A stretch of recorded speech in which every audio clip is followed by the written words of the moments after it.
Hi friends, ಹೇಗಿದ್ದೀರಾ? Welcome to knowledge for life in Kannada channel. ಪ್ರತಿಯೊಬ್ಬರು ಯಾವುದೋ ಒಂದು ಸಮಯದಲ್ಲಿ ಏನೋ ಒಂದನ್ನು ಮರ್ತೋಗ್ತಿರ್ತಾರೆ. ಯಾವಾಗಲಾದರೂ ಒನ್ ಟೈಮ್ ಮರ್ತೋದ್ರೆ ಪರವಾಗಿಲ್ಲ, ಆದರೆ ಹಾಗಲ್ಲದೆ ಗಜನಿ ಥರ ಪದೇ ಪದೇ ಮರ್ತೋಗ್ತಿದ್ರೇನೆ ಪ್ರಾಬ್ಲಮ್. ಕೆಲವು ಸಾರಿ ನಾವು ಎಷ್ಟು ಪ್ರಯತ್ನಿಸಿದ್ರು ತುಂಬಾ ವಿಷಯಗಳನ್ನ ಮರ್ತೋಗ್ತಿರ್ತೀವಿ. ಹೀಗೆ ನಮ್ಮ ಜ್ಞಾಪಕ ಶಕ್ತಿ ತುಂಬಾ ಕಡಿಮೆ ಇರೋದಕ್ಕೆ ನಾವು ಸರಿಯಾದ ಅಭ್ಯಾಸಗಳನ್ನ ಅಳವಡಿಸಿಕೊಳ್ಳದಿರುವುದು ಒಂದು ರೀಸನ್ ಆಗಿರಬಹುದು. ಸೊ ನೀವು ಗಜನಿ ತರ ಮರೆತು ಹೋಗೋ ತರ ಅಲ್ಲದೆ ರೋಬೋದಲ್ಲಿ ರಜನಿ ತರ ನಿಮ್ಮ ಜ್ಞಾಪಕ ಶಕ್ತಿಯನ್ನು ಹೆಚ್ಚಿಸಿಕೊಳ್ಬೇಕಂದ್ರೆ ಏನ್ ಮಾಡಬೇಕು ಅಂತ ಇವಾಗ ತಿಳಿದುಕೊಳ್ಳೋಣ. ಫಸ್ಟ್ ಪಾಯಿಂಟ್ ಏನಂದ್ರೆ ವ್ಯಾಯಾಮ. ಎಕ್ಸಸೈಸ್ ಮಾಡಿದಾಗ ಹಾರ್ಟ್ ರೇಟ್ ಜಾಸ್ತಿಯಾಗಿ ನಿಮ್ಮ ಶರೀರದಲ್ಲಿರುವ ರಕ್ತ ನಿಮ್ಮ ಮೆದುಳಿಗೆ ಸೇರುತ್ತೆ. ಇದರಿಂದ ನಿಮ್ಮ ಮೆದುಳಿನಲ್ಲಿರುವ ಗ್ರಂಥಿಗಳು ಚುರುಕಾಗಿ ಬೆಳೆದು ನಿಮ್ಮ ಜ್ಞಾಪಕ ಶಕ್ತಿ ಬೆಳೆಯುತ್ತದೆ. 2010ರಲ್ಲಿ ನಡೆದ ಒಂದು ಸ್ಟಡಿ ಪ್ರಕಾರ ಎಕ್ಸಸೈಸ್ ಮಾಡದವರಿಗಿಂತ ಎಕ್ಸಸೈಸ್ ಮಾಡುವವರು ಹೊಸ ವಿಷಯಗಳನ್ನು 2 ಪಟ್ಟು ಬೇಗ ಕಲ್ತ್ಕೊಂಡ್ರು ಅಂತ ಗೊತ್ತಾಯ್ತು. ಸೊ ಎಕ್ಸಸೈಸ್ ಮಾಡೋದ್ರಿಂದ ನಿಮ್ಮ ಮೆಮೊರಿ ಪವರ್ ತಪ್ಪದೇ ಬೆಳೆಯುತ್ತದೆ. ಅಷ್ಟೇ ಅಲ್ಲದೆ ನಿಮ್ಮ ಆಲೋಚನಾ ಶಕ್ತಿಯಲ್ಲಿಯೂ ಕೂಡ ಬದಲಾವಣೆ ಬರುತ್ತೆ. ಸೊ ಕನಿಷ್ಠ ಪ್ರತಿದಿನ 30 ನಿಮಿಷ ಎಕ್ಸಸೈಸ್ ಮಾಡೋದು ನಮ್ಮ ಆರೋಗ್ಯಕ್ಕೆ ಹಾಗೂ ನಮ್ಮ ಮೆದುಳಿಗೆ ತುಂಬಾ ಒಳ್ಳೆಯದು. ಒಂದು ವೇಳೆ ನಿಮಗೇನಾದರೂ ಬ್ಯುಸಿ ಸ್ಕೆಡ್ಯೂಲ್ ಇದ್ರೆ ಕನಿಷ್ಠ 10 ನಿಮಿಷವಾದರೂ ಮನೆ ಹೊರಗೆ ವಾಕಿಂಗ್ ಮಾಡಿ. ಹೀಗೆ ಮಾಡೋದ್ರಿಂದ ಕೂಡ ನಿಮ್ಮ ಮೆದುಳು ತುಂಬಾ ಚುರುಕಾಗಿ ತಯಾರಾಗುತ್ತೆ. ಇನ್ನು ಸೆಕೆಂಡ್ ಪಾಯಿಂಟ್ ಏನಂದ್ರೆ ಅನವಸರ ಆಲೋಚನೆಗಳಿಂದ ದೂರವಾಗಿ ಇರುವುದು. ಜ್ಞಾಪಕ ಶಕ್ತಿ ಬೆಳೆಯಬೇಕಂದ್ರೆ ಮೊದಲು ಅನವಶ್ಯಕವಾದ ಆಲೋಚನೆಗಳಿಂದ ದೂರ ಇರಬೇಕು.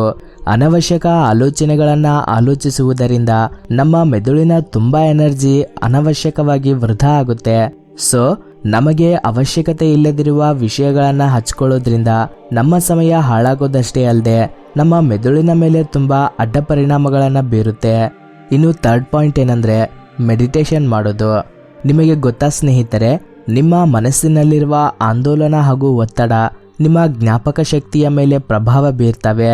ನೀವು ಒತ್ತಡಕ್ಕೆ ಆಂದೋಲನಕ್ಕೆ ಗುರಿಯಾದ ಪ್ರತಿ ಸಾರಿ ನಿಮ್ಮ ಬ್ರೈನ್ ಕಾರ್ಟಿಸಾಲ್ ಅನ್ನೋ ಕೆಮಿಕಲ್ನ ಬಿಡುಗಡೆ ಮಾಡುತ್ತೆ. ಇದು ನಿಮ್ಮ ಒತ್ತಡವನ್ನ ಮತ್ತಷ್ಟು ಹೆಚ್ಚಿಸುತ್ತೆ ಹಾಗೂ ನಿಮ್ಮ ಮೆದುಳು ಕೆಲಸ ಮಾಡುವ ವೇಗವನ್ನು ಕಡಿಮೆ ಮಾಡುತ್ತೆ. ಸೊ ಮೆಡಿಟೇಷನ್ ಮಾಡುವುದರಿಂದ ನಮ್ಮ ಒತ್ತಡ, ಡಿಪ್ರೆಷನ್, ಆಂಗ್ಸೈಟಿ ಈ ರೀತಿಯವುಗಳಿಂದ ಆಚೆ ಬಂದು ನಮ್ಮ ಜ್ಞಾಪಕ ಶಕ್ತಿಯನ್ನ ಹೆಚ್ಚಿಸಿಕೊಳ್ಳಬಹುದು. ಮೆಡಿಟೇಷನ್ ಮಾಡೋದ್ರಿಂದ ಅದೆಷ್ಟೋ ಬೆನಿಫಿಟ್ಸ್ ಇದಾವೆ. ಆದ್ರಿಂದ ಪ್ರತಿದಿನ ತಪ್ಪದೆ 10 ರಿಂದ 15 ನಿಮಿಷ ಮೆಡಿಟೇಷನ್ ಮಾಡೋದು ಒಳ್ಳೆಯದು. ಇನ್ನು ಫೋರ್ತ್ ಪಾಯಿಂಟ್ ಏನಂದ್ರೆ ಸರಿಯಾದ ನಿದ್ರೆ. ಜ್ಞಾಪಕ ಶಕ್ತಿ ಹೆಚ್ಚಿಸಿಕೊಳ್ಳೋಕೆ ತಪ್ಪದೆ ಪಾಲಿಸಬೇಕಾದ ಟಿಪ್ ಈ ಸರಿಯಾದ ನಿದ್ರೆ.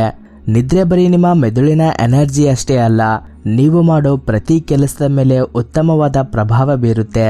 ಸೊ ಆದ್ರಿಂದ ದಿನಾಲು 6 ಗಂಟೆಯಿಂದ 8 ಗಂಟೆಯವರೆಗೆ ಸರಿಯಾದ ನಿದ್ರೆ ಮಾಡಿದ್ರೆ ನಮ್ಮ ಮೆದುಳಿಗೆ ತುಂಬಾ ಒಳ್ಳೆಯದು. ಇನ್ನು ಫಿಫ್ತ್ ಪಾಯಿಂಟ್ ಏನಂದ್ರೆ ಸುಲಭವಾದ ಪದ್ಧತಿಯಿಂದ ಕಲ್ತ್ಕೊಳ್ಳೋದು. ಕೆಲವು ಸಾರಿ ಕಲ್ತ್ಕೋಬೇಕಂತಿರುವ ವಿಷಯಗಳನ್ನು ಇಮೇಜ್ ರೂಪದಲ್ಲಾಗ್ಲಿ ಕಥೆಯ ರೂಪದಲ್ಲಾಗ್ಲಿ ನೆನ್ಪಿಟ್ಕೊಳ್ಳೋದು ನಮ್ಮ ಜ್ಞಾಪಕ ಶಕ್ತಿಗೆ ತುಂಬಾ ಸಹಾಯವಾಗುತ್ತೆ. ಸೊ ನೀವು ಏನಾದ್ರೂ ನೆನ್ಪಿಟ್ಕೋಬೇಕಾದ್ರೆ ನಿಮಗೆ ಇಷ್ಟವಾದ ಇಮೇಜ್, ಕತೆ ಅಥವಾ ಹಾಡಿನ ರೂಪದಲ್ಲಿ ನೆನ್ಪಿಟ್ಕೊಳ್ಳೋಕೆ ಪ್ರಯತ್ನಿಸಿ. ಈ ವಿಧಾನವಾಗಿ ಕಲ್ತ್ಕೊಳ್ಳೋದ್ರಿಂದ ನಮ್ಮ ಮೆದುಳು ಸುಲಭವಾಗಿ ವಿಷಯಗಳನ್ನ ನೆನ್ಪಿಟ್ಕೊಳ್ಳುತ್ತೆ ಹಾಗೂ ನಮಗೆ ಬೇಕಾದ ಸಮಯದಲ್ಲಿ ನೆನಪು ಮಾಡ್ಕೊಳ್ಳೋಕೆ ತುಂಬಾ ಹೆಲ್ಪ್ ಆಗುತ್ತೆ. ಇನ್ನು ಸಿಕ್ಸ್ತ್ ಪಾಯಿಂಟ್ ಏನಂದ್ರೆ ಬೆಳಗಿನ ಜಾವ ಎಳೆ ಸೂರ್ಯನ ಬಿಸಿಲಿಗೆ ಸ್ವಲ್ಪ ಹೊತ್ತು ನಿಂತ್ಕೊಳ್ಳೋದು. ಬೆಳಗಿನ ಜಾವ ಎಳೆ ಸೂರ್ಯನ ಬಿಸಿಲಿಗೆ ಸ್ವಲ್ಪ ಹೊತ್ತು ನಿಂತ್ಕೊಳ್ಳೋದು ಕೂಡ ನಮ್ಮ ಮೆದುಳಿನ ಮೇಲೆ ತುಂಬಾ ಬಲವಾದ ಪ್ರಭಾವ ಬೀರುತ್ತೆ. ಸೂರ್ಯನ ಕಿರಣಗಳಿಂದ ನಮಗೆ ವಿಟಮಿನ್ ಡಿ ಲಭಿಸುತ್ತದೆ.